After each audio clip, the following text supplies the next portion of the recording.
Morning, good morning. Gonna get started shortly.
Hello. And bye.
All right, good morning, everybody. Thanks for jumping in. Welcome to the Power Hour, where the hour shall pass, but the power continues. My name is Ricardo Berries. If you know someone who should be here and they are not here, please let them know we're getting get started. Uh, This is the Global Opportunities Committee of the Atlanta Black Chambers. We do this every Wednesday morning at 8:30. So feel free to let us know where in the world are you tuning in from. Today's a good day. We're going to do some housekeeping. We're asking you to keep all your microphones on mute. This is actually a recorded session, so we'll make it available a little later on YouTube.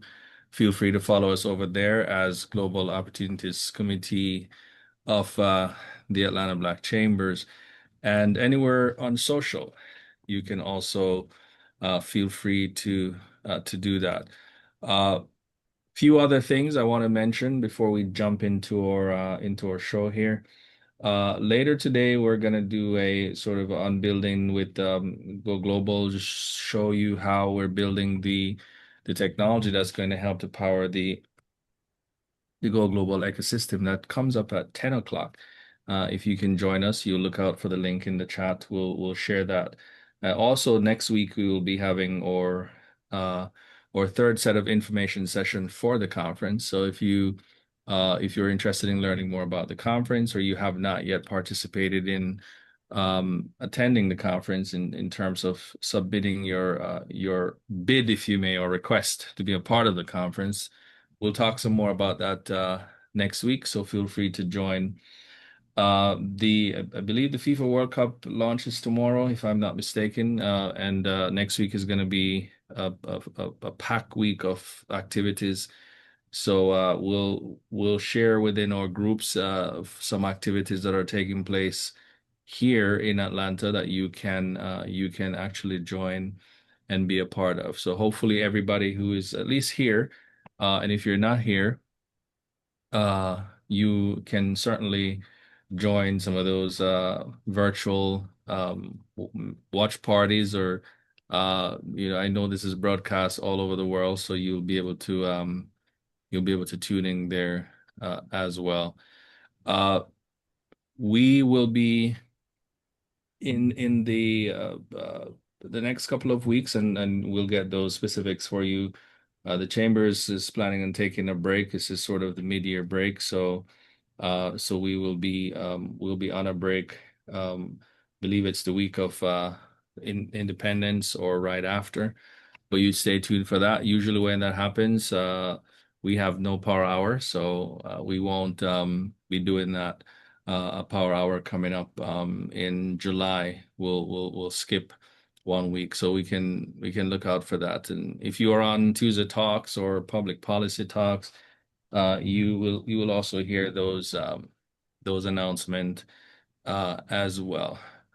I want to introduce to you today a gentleman, a professor, an ambassador that I had the pleasure of meeting, and he had shared some real great wisdom with us, with myself, over the last few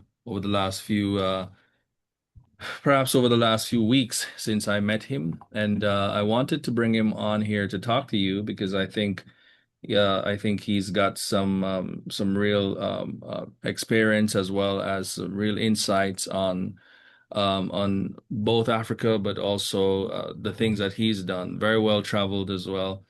And I'd like to bring him up now. Ambassador Tunde. I want him to say hello, and we'll start. And Ambassador Tunde, if you can hear us, please say good morning to our audience, and then also, if you may, just let's just go and introduce you. Tell us a little bit about who you are. Let's go from the back and bring it up forward. As folks who have no idea who is Ambassador Tunde, and where in the world have you been? So let's get started. Good morning. Good morning. Good morning. Thank you for hosting me, and thank you, viewers. So tell us a little bit about Ambassador Tunde. Well, Ambassador Tunde is born in Africa, Nigeria, and I happen to begin my life with what I believe in is a turn your passion to I purpose. think we're having a little bit of difficulty hearing you, Ambassador. The connection seems to be a tad unstable. Let's try that again, please. Yes, my name is Ambassador Tunde Adetunji, the CEO and the founder of the Africa Heritage Foundation, the Africa Television, Africa War Museum in Atlanta, and the Brain Drain to Brain Gain, which is a global initiative to turn our whatever we need to become in life into reality. Yes, I started as far back as the 80s in Nigeria, and I work in Switzerland as an airline instructor. I have lived in 110 cities in 57 countries. I opened the airline, become a trainer, the lead trainer in Zurich. All the 26 cantons of Switzerland from Zurich, Arosa, Davos, St. Margretine, Zoltun, Lausanne, Lugano. I worked there. Then, when I became the lead, my jurisdiction is open up station, train the airline staff, open up a global initiative. Well, I could remember I was the lead trainer with KLM, with Lufthansa, with Air France, with British Airways, with Swiss Air. All of them are flying to Africa. I used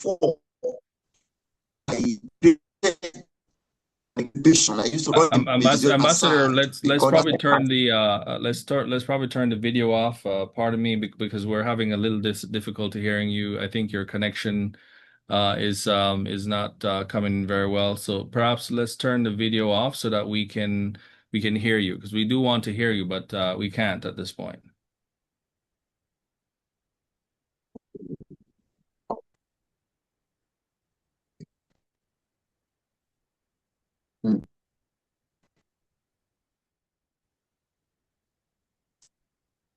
Is it All right. now? Well, let's try that again. Let's try that again, Ambassador. Is the video off? No, we're still having a Is little the bit of video off? difficulty. The video is not off. We're still having a little bit of difficulty. Let me stop your video for you. Let's try that again. Can you hear us? Okay.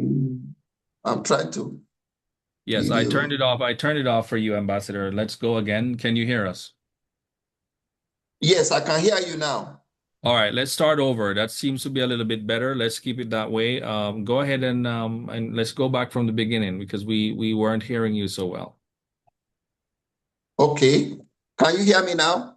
Yes, go ahead now, sir. Yes. I'm Ambassador Tunde Adetunji. I'm the CEO and founder of the Africa Heritage Foundation, now based in Atlanta. The Africa Television, Africa Radio and Television, and also the Africa World Museum and Center here in Atlanta. I started as far back as the 80s in Nigeria when I was an instructor with Swiss Air, and I live in Switzerland. Also working about 110 cities in 57 countries as a lead instructor. Now, when I became start working on Africa Initiative, I formed a museum and I exhibited for the first time for Nelson Mandela in 1994 during the inauguration. Created the exhibition Celebrate Africa Journey Through the Ages. Now, how each country in Africa got their independence. Like, for instance, Nigeria got their independence in 1960, Ghana in 1957, then all other countries under Africa and South Africa, when Nelson Mandela was inaugurated in 1994, I staged an exhibition, Celebrate Africa, Journey Through the Ages. This exhibition metamorphosed into a global initiative, which I took to Atlanta in 1996. Then, during the Olympic Games, how I used this exhibition to redesign the status quo of who is who, what Africa is all about.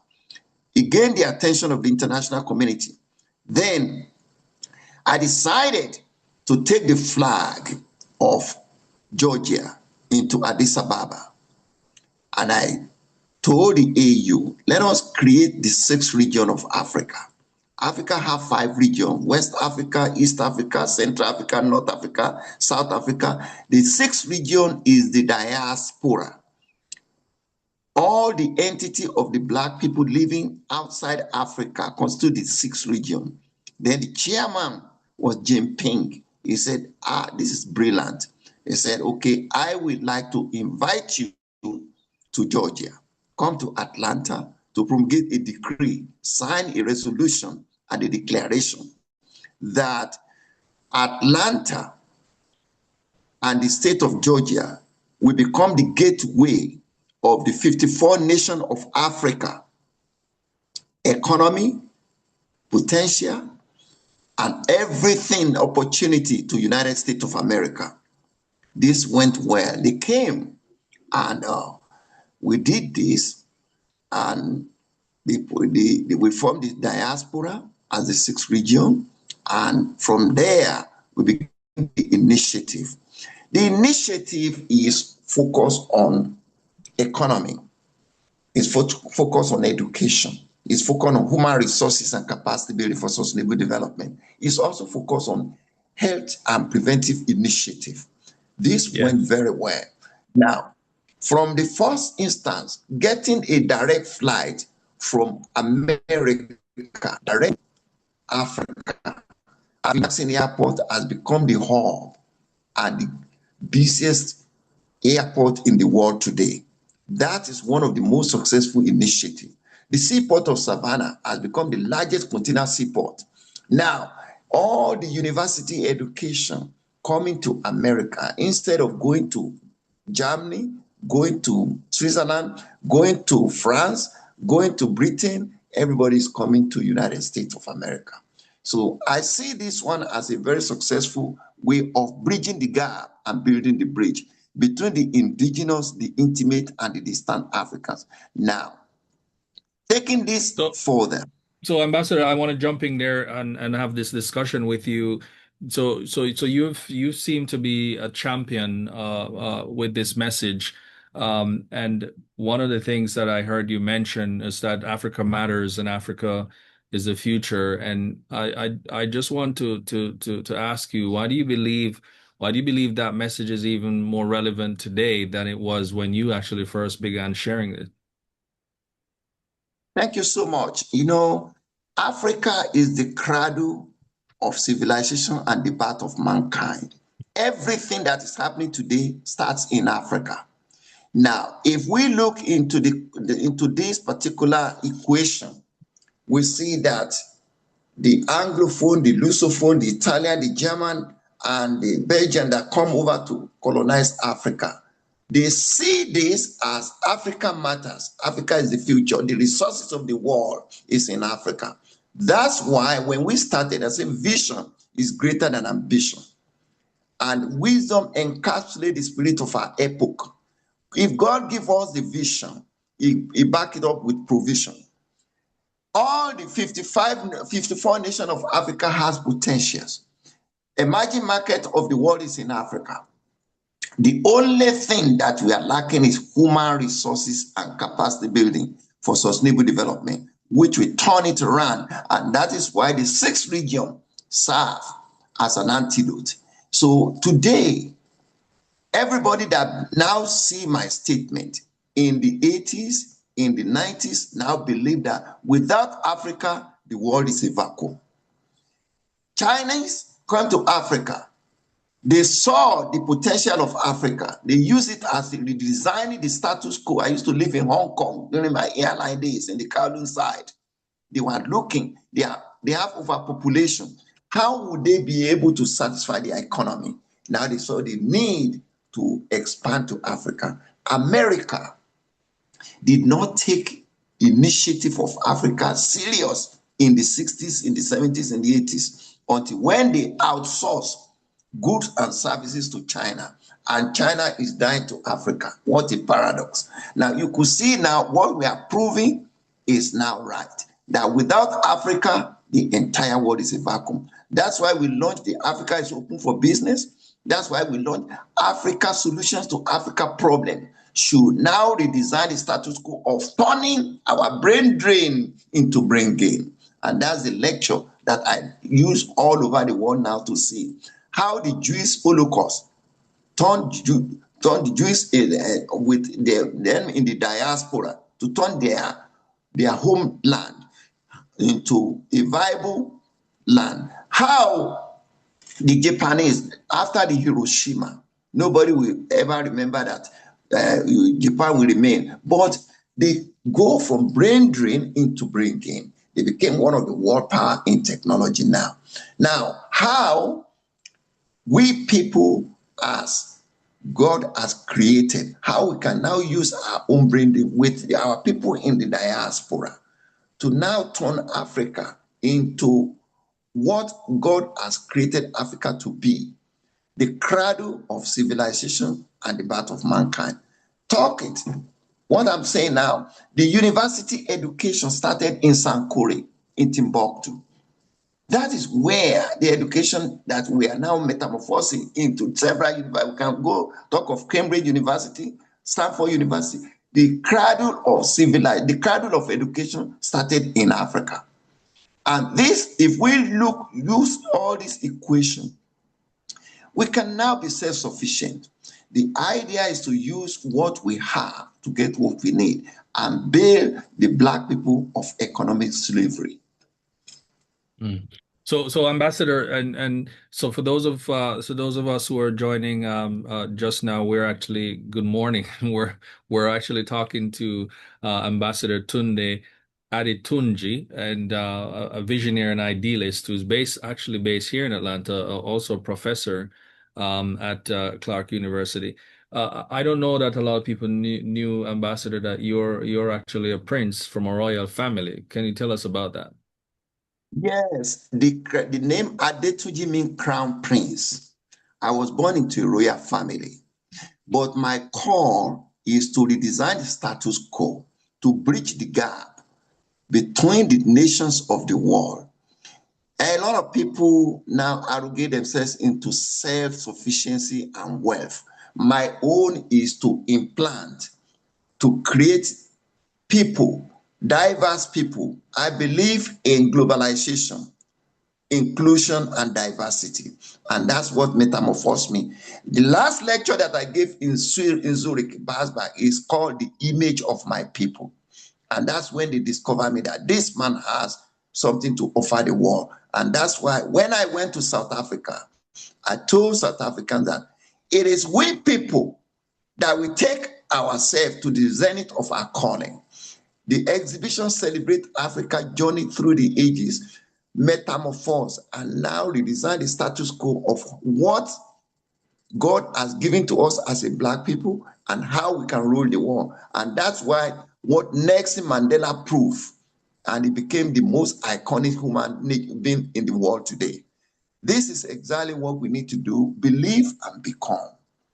And that is what I have proven to the whole world. Now, furthermore, the diaspora, which is the engine room of globalization and knowledge, focusing on Africa, will design the status quo of how to stabilize the economy of Africa. I say if Muhammad will not go to the mountain will come to Muhammad. The impression that we have given to create the sixth region of Africa, we're taking the flag of Georgia to Addis Ababa and bringing the chairman of African Union to allude into what I propose, makes this particular globalization and the bridging the gap and building a reality. We are going to form the African village here in the United States. All the 54 nations of Africa will be present here. Now, starting with the Museum of Cultural Anthropology, I teach anthropology and international relations, how people will now identify who they are. Then their DNA. Not everybody can come to Africa during their lifetime, but let us create Africa in United States of America. And this opportunity will now leverage the connection between the Young African Leaders Initiative and the Young American Leaders Initiative. This is what we say, bridging the gap and building exchange ideas. Then from there will be sustainable development, growth. So you have long talked about, and I want to jump in there because you what you're just saying is bringing Africa in the US, and you talk about it, Atlanta being that place, Atlanta being that gateway. So it seems like you've had this vision for a while, bringing all those 54 nations, if you may, of Africa into the US. Why Atlanta? Why do you think Atlanta is poised to be that gateway? Because there may be other states who are saying, why not us? But what's the reason that you think Atlanta should be that gateway? Well, I say vision is greater than ambition. Without vision, people perish, and without people, vision perish. God ordained Atlanta. God ordained the state of Georgia. That is the home of Martin Luther King, the base of civil rights. And that equates very well what Nelson Mandela preached and what Martin Luther King preached is what Nelson Mandela metamorphosed. And it's what I take to the realm of calling, because if the civil rights started in Atlanta and popularized Atlanta and make the MLK Center and people focus on Atlanta, already God has already ordained Atlanta to become the epicenter. Now, bringing my ideology of making Atlanta the epicenter and the gateway is now to open up the diverse of opportunity that God has created. Direct flight, Good Night America and Good Morning Africa makes it possible. Secondly, the home of education. Instead of going to Germany, to go to France, they speak languages, you speak French, the French colony will go to France, the British colony will go to Britain, the German colony will go to Germany, but everybody now come to Atlanta. And what makes it possible is the will of God.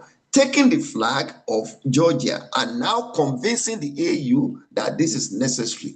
That's why I think Atlanta is the what I say the Canaan land. Before, the question you ask is very fundamental.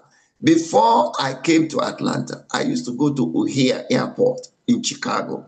O'Hare Airport is so popular than even Atlanta. New York is popular than Atlanta. Washington is popular than Atlanta. I say, let us create a certain place whereby the people of Africa descent will see themselves as one. We now talk business. Now we be able to connect with each other. That vision metamorphosed, and it was agreeable and endorsed by Almighty. I say, if you want to live a life of reckoning, ask God for godly wisdom. Godly wisdom transcends worldly wisdom. It is godly wisdom that God has given to people like me that say, okay, let us create a Canaan land, turn a desert land into an arable land, and turn our business from the parking lot to the palace. This is what came to my mind, and I look at that and I say, in the 20th century and the 21st century, this will metamorphose. I took this further by joining the United Nations program, and I became an ambassador at the UN on human resources and capacity building. I've visited and I've actually moderated a lot of programs at the UN. The last place I visited was Copenhagen last year. I was in Bangkok, Thailand. They invited me to come over and tell them how the world can turn their brain drain into brain gain. There is equation of need and wants. There's my own equation is turning our brain drain into brain gain, which I believe that Atlanta has been destined.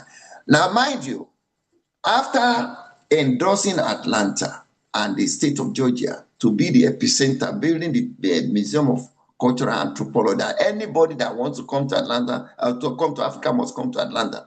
Countries of the world have started calling, please, Ambassador, what you instituted in Atlanta, we want it in our country. So everybody wants to be part and parcel of, put Africa in our region, let us connect, and so Atlanta will be the headquarters of the Black Initiative, which will now transfer to all other countries in the world. So do you think we are fully leveraging Atlanta's potential then today, or do you think there are still opportunities that we're overlooking? There is a lot of opportunity. I would call it the hidden opportunity. The hidden opportunity are all there, always, every day, because ideas rule the world. People see a lot of opportunity. Atlanta does not have beach. Atlanta does not have the United Nations like New York. But Atlanta became special simply because, one, we see the connectivity that God has placed there. But Atlanta is growing every day. There is a lot of potentials here in Atlanta. And when we put here, it will to now see. So, Ambassador, we're losing you again. We are losing you, so we want to make sure we're hearing you. So if you go back to where you were just now. Okay. When we launch the Africa Village here at the Africa World Museum, it will now imprint or confirm exactly why Atlanta will be fully announced as the epicenter. Already the direct flight has made it possible now. Education has made it possible. Knowledge transfer has made it possible. Then science and technology has made it possible. These are already going on. Then events, the 1996 Olympics has been the turning point, but it is here in Atlanta after the 1996 Olympics. I did the 1994 FIFA World Cup. Now the FIFA World Cup 2026 is a redesigning factor for us now to now launch the first Olympics in Africa. I did the 1994 and the 1996 makes me to now propose that Let us have the FIFA World Cup for the first time in Africa in 2010. We had it in South Africa. This is part of the project of Africa Atlanta project, which has now become a reality. I was in South Africa. It is Nigeria that actually propose and promote most of the development in Africa. That's why we have to be our brother's keeper. We have to make sure that we ensure that people that follow us have direction. God has given us the light, the torchlight. Then we show the way and then we follow the direction. And I believe that by following the idea of self-sufficiency, and also following the ideology of change, which is the only constant thing in life, we are going to reach the zenith of our calling. Yeah, and that's a good point, Ambassador. I want to talk a little bit about the rise of Africa, and I want to understand a little bit about, people still see Africa through an outdated lens, and I want to hear your perspective on what do you think they're missing. Before I do that, though, I did want to bring up Dr. Nicholas Harvey, who is our who is a or guide for capital readiness. One of the things that we face, ladies and gentlemen, is the challenge of access to capital. And a big part of that is not necessarily the capital itself, or sometimes even the access to the capital itself, but it's the readiness for the capital. And so, Dr. Nicholas and his team has prepared a pathway, which is called a capital readiness program. And he is helping people who are interested in accessing capital to be prepared and get ready for that access to capital. It's one of the three pathways that we're designing readiness, because we survey our community and realize that most of us are not ready to trade. Most of us aren't ready to access investment or access capital, and most of us are also not ready to partner. So, Dr. Nicholas, thanks for jumping in. We're gonna highlight components of this concept to capital program from Dr. Nicholas on a weekly basis, because we want to make sure that it's a cry that we hear from the community. Access to capital. How do you access the capital? And we recognize that the capital is there, but a lot of times we can't access it because we're not ready. Doc, please share a little bit about the program, and what do you have for us this morning? Yeah. Greetings, family. Brother Chairman, Ambassador Tunde, it is an honor to be with you on today. Concept to Capital Investor Readiness Program serves to support one of the pillars of the Global Opportunities Committee, investment, partnership, and trade. So for us, I remember as a boy when I would ask my father for money, and the questions he would ask were, "What are you going to do with it?" And are you going to pay me back? Right? For so many of us, when we think about funding, most people think funding starts when you ask for money. It doesn't. Funding starts with the trust. And so Concept to Capital helps entrepreneurs, also nonprofits, community leaders build the clarity, credibility, structure, and confidence that make people willing to invest, donate, lend, or partner, because ideas don't get funded and trust gets funded. So we have a weekly program at noon Eastern time. Our team has put a link in the chat so that you can come on weekly. It is complimentary. So we create this community so we can strengthen our community to get that outside funding. So often friends are saying, you know what, no, maybe this really isn't for me. You know what, I'm not looking for venture capital, but guess what? You might need a line of credit. We're understanding the reasons why and addressing the reasons why people are saying no to us when we're asking for money. So for a loan, a grant, sponsor, investor, community development funds, we're getting our community ready. So Concept to Capital, hope to see you at noon. And thank you, Brother Chair. We're doing this in partnership with Atlanta Black Chambers and the Global Opportunities Committee. Thank you, Doc. Hopefully, you'll have some folks joining. And then, on another note, this Friday we also have a virtual. I was invited to share my thoughts on a virtual call streaming from Nigeria, I believe. And so we do have Fife Bank. I met this gentleman at the World Trade Center in Abuja a few weeks ago. And Fife, quickly just say hello. I know you have a program coming up this Friday. I'm giving you a quick few seconds to tell us a little bit about it, and then maybe share the rest of it in the chat so folks who are interested in joining and listening can do so. Thank you very much, Ricardo. It's great to be here. Hi, everyone. So just like Dr. Nicholas, and it's quite interesting, listening to Dr. Nicholas talk about, capital readiness and all the things that they're doing, with the community. Looking forward to joining, one of the calls, this coming days.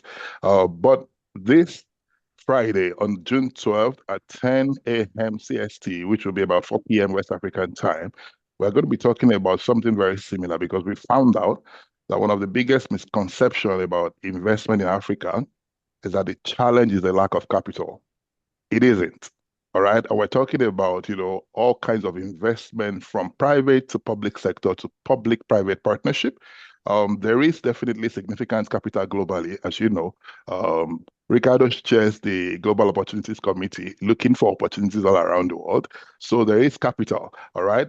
And there is no shortage of opportunities across Africa. The real challenge has always been investment readiness. All right. Too many opportunities are not sufficiently structured. They're not sufficiently packaged and aligned with investors' expectations. So that's the gap, that we're primarily addressing. And that's what we're going to be talking about on the Global Investment Mobilization Briefing, the Africa edition, on Friday. To bring together leaders from government, private sector, and capital market, to discuss practical solutions for transforming opportunities into investment-ready pipelines and ultimately increasing capital flows, into Africa. So this is not just another webinar, it's a strategic conversation focused on how we can move, Africa from potential to execution to prosperity. So I would, welcome everybody to join that call on Friday. I'll put, more information in the message as Ricardo advised. And please, I would also be dropping, my contact details, in that message box in case you want to reach out. But we look forward to hosting everybody to the conversation. Ricardo is going to be speaking. We have the Vice President of World Trade Center, Lagos. I'll be moderating, and then we have a few other, professionals and executives coming on to that briefing. Thank you very much, Ricardo. Awesome. Thank you, Fife. Please share that information in the chat. I believe you and Dr. Nicholas should certainly connect as well. You seem to be aligned there. I want to go back to you, Dr. Tunde, to continue our conversation. And it's very insightful what you've been sharing. And before I broke over to hear from these gentlemen, I was talking about the rise of Africa and the way that people actually still view Africa through these outdated lens. Almost they need new glasses. But what are your thoughts? What do you think people are actually missing, and why do you think people still view Africa through these sort of outdated lens? People still think that Africa, when you land, you probably will see giraffe and elephant running across the airport, etc. What are your thoughts there? Why do you think people are still missing that today? Well, there's a lot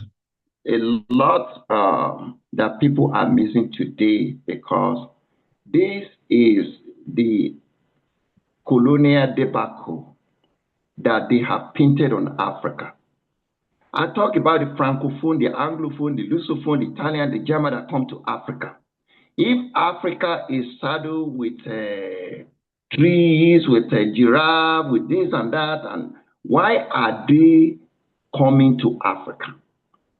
Why are they struggling? Why are they dismantling and colonizing Africa? That this belongs to me, this belongs to me. That. Look at the case of Burkina Faso. Burkina Faso, during the time of Thomas Sankara, he changed the name Upper Volta to Burkina Faso. I met him, I interviewed him in 1986. And now, Burkina Faso, through Ibrahim Traore has set the pace that if you are calling on the Africa that doesn't have anything to offer the world, why are you dying to come to Africa? We are self-sufficient. The question of belief and become is actually what we now make the people of the world to understand that Africa is created as a Canaan land for the world. That's why in my broadcast, I became the global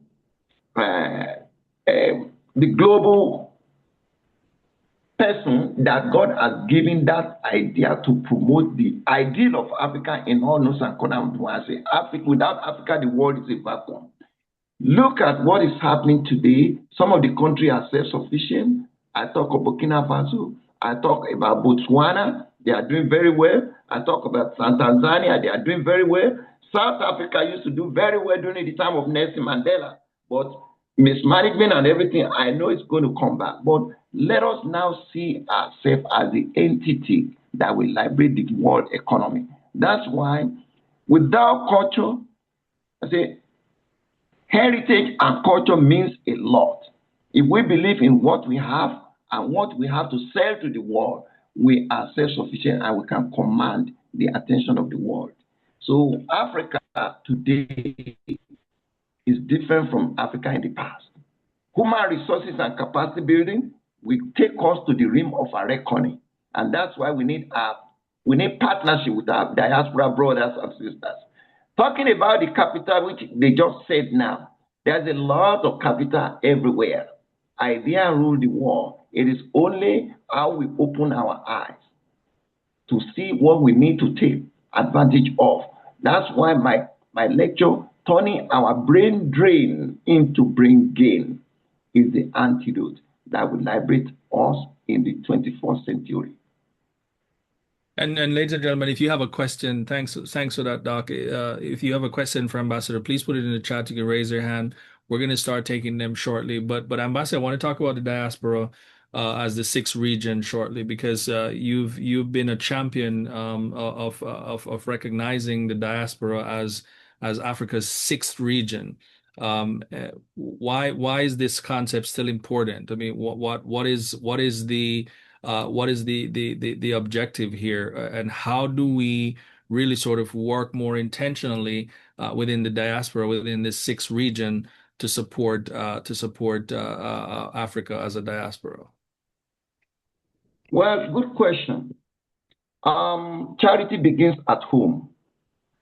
We people in Africa, if we see ourselves as an asset, the people that will come over to support us will be willingly come over with great ideas, innovations. If we don't believe in ourselves and we don't see ourselves as an asset, we will still continue looking. We don't want to become a rolling stone that gathers no more. West Africa, East Africa, Central Africa, North Africa, and South Africa regions. This is where God has implanted a lot of opportunity. Arable land, the weather is there. Look at, we have snow, we have winter season, we have summer. In Africa, you can grow your crop from January to December. The weather is okay. Everything, there is we don't have hurricane, we don't have tornadoes or not all that there. We don't have a volcano and everything. If we can look at all those things that are not predominantly in Africa, it is God love us. But how do we use love ourselves? First of all, corruption need to be taken care of. Greed, nepotism, all those things are something that is battling up with. Africa does not produce rulers. Leaders, we only have rulers who want to be there for what? If God has chosen somebody to be a leader that will transform, let's give me. But if there's no election was Me, this is me. No matter whatever this is, that's why all those things are falling apart. Look at the regions of Africa now, from north to south, from east to west, from central. No equitable leadership. I'm talking about Kwame Nkrumah. I'm talking about Jomo Kenyatta. I'm talking about Mwalimu, Julius Nyerere. I'm talking about Nelson Mandela. Look at the imprint they left behind. How many of the leaders can follow into that footstep today? That is one of the debacle in Africa now. We need to check ourselves. We need to say it as it is. The Fordia Brutus is not in ourselves, but it's not in ourselves, but in ourselves that we are underling. If we can wake up and put our country first, not ourselves first, Africa will rise. Africa will rise.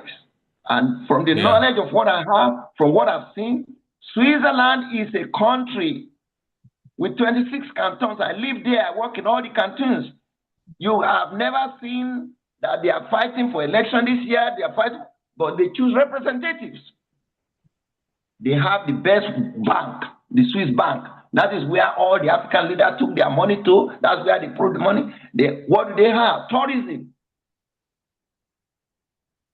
No oil, nothing. They have tourism, but they have the best economy in the world because they have equitable leadership. This is one fundamental. This is one of the major reasons why our leadership is this kind of interview. It doesn't mean that when you become the president of a country that you will be known, that you will leave an imprint. Stay in your lane. Turn your passion to purpose. If God gives you an idea, use that idea to better the life of others. You will leave a footprint on the sand of times.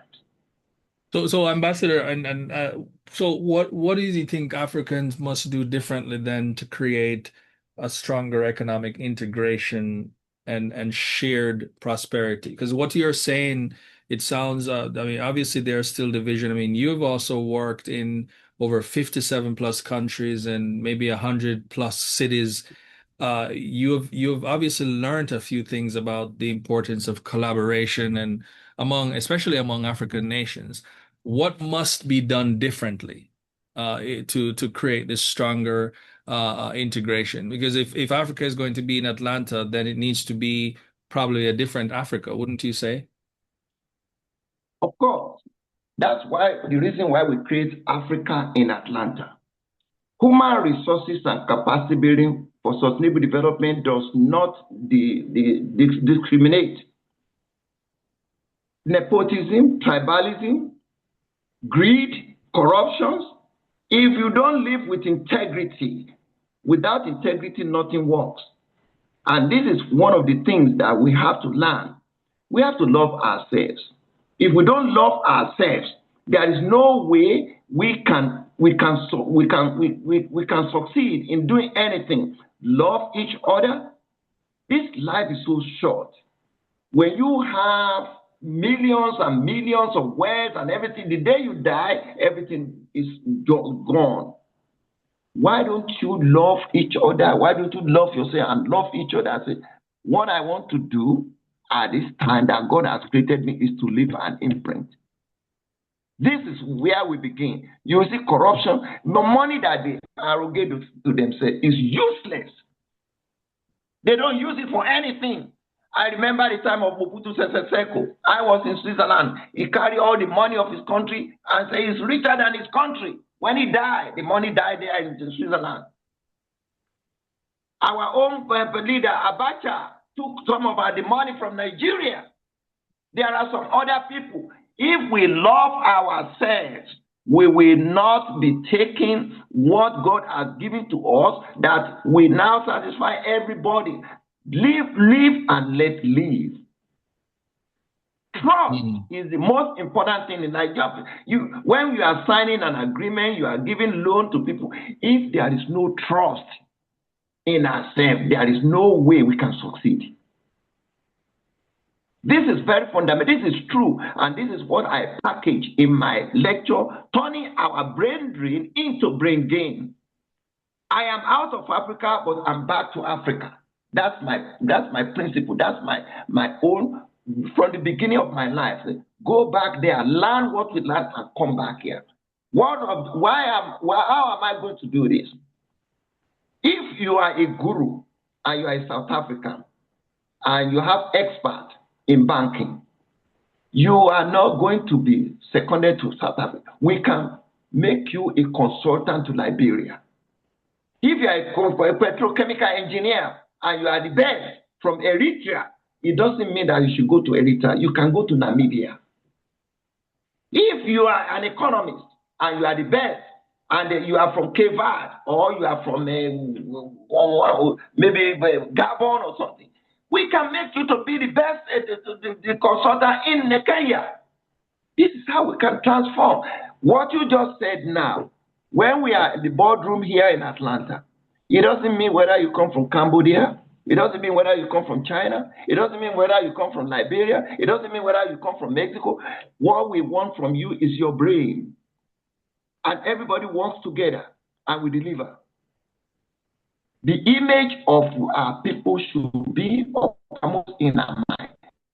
That is what we first need to form Africa. What we are doing here, when we bring Africa here, every resources that is got here through the African village is going to be used to better the life of the country. I can assure you, most of the leaders that will transform Africa will come from the diaspora, because we see ourselves as one. And if you don't live with integrity, you cannot survive here in the diaspora. Where will you take the billions of dollars you are stealing from? Where will you take it to? How will you manage it? You have to establish what will benefit the generation and generation of come. Let me say this. With ignorance and mediocrity triumph in the avalanche of growth and development. So Ambassador, a lot of the listeners, a lot of the folks who are listening to you are members of the Atlanta Black Chambers, and they are professional service providers. They don't have a physical product that they're exporting or working with, whether they're management, real estate, investment. What kind of advice will you give? Can you give to our members today around this brain drain to brain gain, turning that? How to speak to these entrepreneurs? How can they leverage this opportunity that we have in front of us in terms of global, to be able to do business with Africa, to be a part of this this phenomenon? Good question. I just said it. Knowledge encapsulates, wisdom and knowledge encapsulate the spirit of our epoch. When God has given you knowledge, it's an asset. That's what you need to say. Most of these Atlanta Black Chamber of Commerce, they are equipped with a lot of knowledge. Most of them can become a consultant to some of these countries. Most of them can even create opportunity right there on the land. These are the people we will look into, because in the past, when a British man or a German come to Africa and they want to do this, everybody believes, because they see color. But our own people that are here, they are the engine room of growth and development right here. They are the inventors. But we don't believe in them. So most of the people that I addressed the Atlanta Black Chambers, just last week I saw stars. I saw a lot of talent. I saw a lot of guru. But will they be given chance to display what God has given to them? This is where we have to redesign the status. This is where turning our brain drain into brain gain. When you get to New York, the people that control the economy of the United States are the Jews. Why do they live strong? Why is the money circling within them? Because they believe in themselves. And they used what they have in the diaspora to redesign the status quo at home. This is what we need to use. We need to believe in our own brothers and sisters who are experts. Give them the chance. Whether they have product or they don't, they have knowledge to sell. They have a lot of advice. They can organize. They can create. Then they can also operate in a way. When President Obama formed the YALI, Young African Leaders Initiative, and Young African American Leaders Initiative, I was there. We brought all of them to Clark Atlanta University. Somebody from Zimbabwe met with somebody from Wyoming. Somebody from Chicago met with somebody from Nigeria. They now discuss ideas. You have potential, you have the emerging market, I have money, I have knowledge. How do we leverage it? This is what we have to sell to each other. When you get to Silicon Valley today, most of the gurus that make Silicon Valley, they sit down together. Whether you are from India, whether you are from Colombia, Bogota, whether you are from Nigeria or South Africa, it doesn't matter. All they want is what you have upstairs. And when you can open what you have upstairs, they reckon with you, they respect you. Yeah. Then they idolize you. So this is one of the things. Believe and become, and also respect ourselves and give chance to each other. Yeah, Ambassador, I got two quick questions from our audience in the chat. I know we're short on time. The hour has come, and we are hopeful that we would have left some power in the folks to continue the conversation. Dr. Catherine Onani Will had asked, morning, Ambassador, how can we close the gap?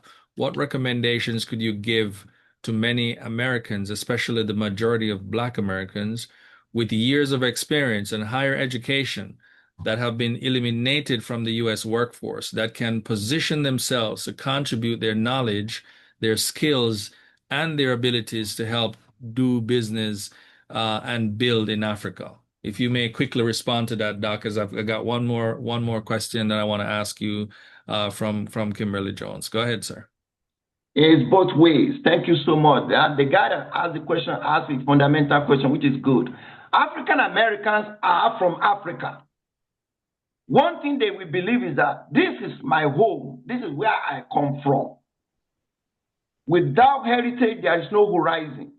Anybody that had that one at the back of his mind will say, oh, yes, I am here in Chicago, I'm here in Atlanta, but my homeland is Liberia. I'm brought from Liberia, from Sierra Leone. What will I do to that country? Once he has that particular perception in his mind, and the people say, yes, he come home, he brought this home. This is what he has been doing in America to transform, make America what America is. This is what he has been doing in Britain, to make Britain. Let us give him a chance. It's both ways. The people at home must be willingly to accept innovations and creativity. The people here must be willingly believe that no matter whatever I become in America, home is home. If you can make America what America is, why don't you make Sierra Leone? Why don't you make Liberia? Why don't you make Ghana? Why don't you make Nigeria? Where you come from, where your descendants come from, I said, without heritage, there is no horizon. Yes. Thank you, Ambassador. And lastly, Kimberly Jones is asking, what's the next step, right? What's the next step to begin this trust and working relationship? And if you could just share your final bit of advice to us here on the call before we part ways today. I think this is a really insightful conversation. I see you're getting a number of applause from the audience, and people want to connect with you. So if you would answer this question from Kimberly in terms of the next steps to begin this trust and working relationship, and close us out with your final bit of advice, and how can people stay in touch or get in touch with you? Yes. People can stay in touch with me by going through www.A for Apple, M for Mike, B for Bravo, T for Tommy, A for Apple, and S for Sugar.com. In July 26th here, This year, during the FIFA World Cup, there is going to be Africa Day celebration at the state capitol. Why are they doing that? Because they saw that they have benefited from the Africa Atlanta project. I want my people to come. I want them to be part of this. I want them to shake the hand of each other and become partners. Kimberly, life is a complex of confusion, a methodical or systematic gamble. But the same life is a fertile rendezvous for the bold, the determined, and the visionary. Turn your passion to purpose. You will become if you believe. I believe that a pack of a goat led by one lion will always defeat a pack of lions led by a goat. Inspiration provides aspiration. Understanding make outstanding. If we believe in ourselves, we can rule the world. Awesome, awesome. Well, Ambassador Tunde, this was a pleasure talking to you. We hope that folks would have gotten some takeaway and they can lean in to your insightful conversation that we had today. Thank you so much for the opportunity, and thank you everyone for jumping in. We certainly appreciate it. We will be seeing you next week, same time on the Power Hour. We'll be having another discussion that you can look out for. And we'll see you if your watch parties. There are a number of things that are happening in town this week and also next week. Please come out and support your fellow Atlanteans. The people have done so much locally to welcome the visitors that are coming into our great city this month. So feel free to support. So thank you again, Ambassador. Thank you, everyone. We're gonna jump out here with our regular video. But thank you so much, guys, and we'll see those of you who want to check out the Go Global ecosystem at 10 o'clock. Thank you so much, everybody. Have a good day. Thank you, everyone. Yes, I thank you too, Ricardo, for doing a good job. Yeah, absolutely. Thank you, sir. No problem. Okay.